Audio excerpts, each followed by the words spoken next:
Hey y'all, it is Kat from Kat Southern Charms, back with another video. This is going to be more like a how-to and to answer questions. A lot of people have been having issues with their projects not curing, and they don't understand why, or been seeing a lot of flash cures again.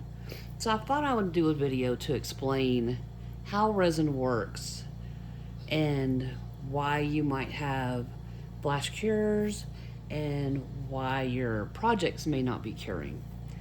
So let's talk about resin first. It's a two-part deal. We have a part A and we have a part B. What this does, resin is dependent on a chemical reaction when you mix these two parts together, right? So because you have molecules that need to interact and cause friction, that's what heats up the resin to cause it to bond. And that causes that bonding is what gives us our resin.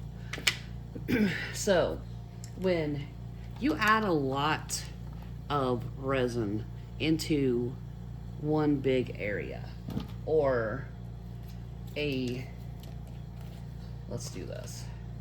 A lot of resin, say you have the spill to the top. That's a lot of resin together in a tight space. And the best way that I know how to explain this, so it's easy to understand, is like having a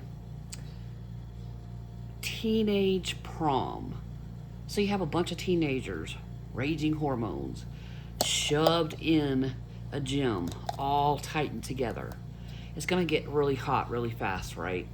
So what do? It's hard to chaperone a whole gym full of teenagers, right? It's easier if we split them out in groups and you have a chaperone to watch over them. So what we do is we take, grab some of these. We'll take 20 from the gym, put them in the cafeteria. We take 20 more from the gym, we put them in the library. And then it's much easier to chaperone this than it is all of this, right? So by separating it into smaller groups, it takes a little longer for the molecules to react, right?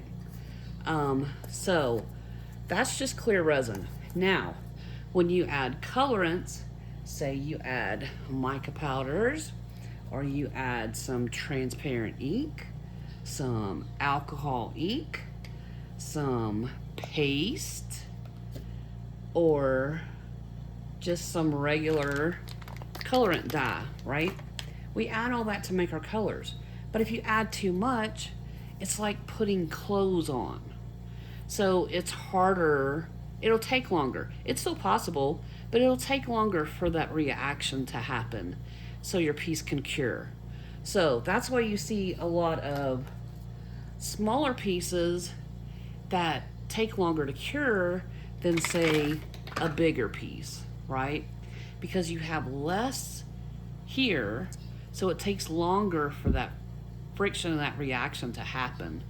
That's why smaller pieces take longer to cure than our larger pieces, because you have more molecules together, right?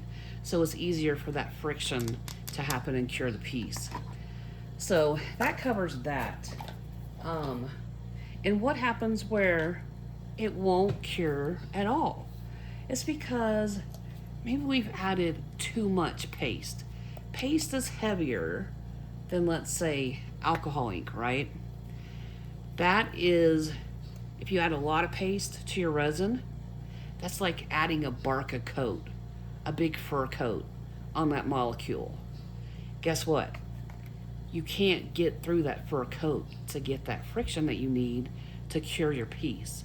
So if you add too much of your colorants to your resin, then it's not going to have that space and the availability to cause that friction that it needs to bond to each other. Okay, so I hope this helps explain a little more why you have to be very careful when you're adding colorants to your resin. You can't overdo it. And when we say, we'll ask you, how much colorant did you put in there? That is why we're asking, because you need to be able for those molecules to react and bond and heat up to fuse so they form your resin design and project and become solid. So that's how that works. I just thought I would do a little video on that because there's been a lot of confusion around it. I've been seeing a lot of flash curing. So when you mix your resin, make sure that once it's combined and mixed, that you're pouring it into smaller containers.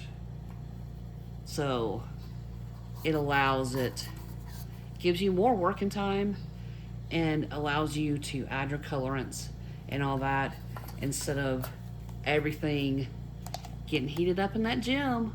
Don't want that. That's a no-no.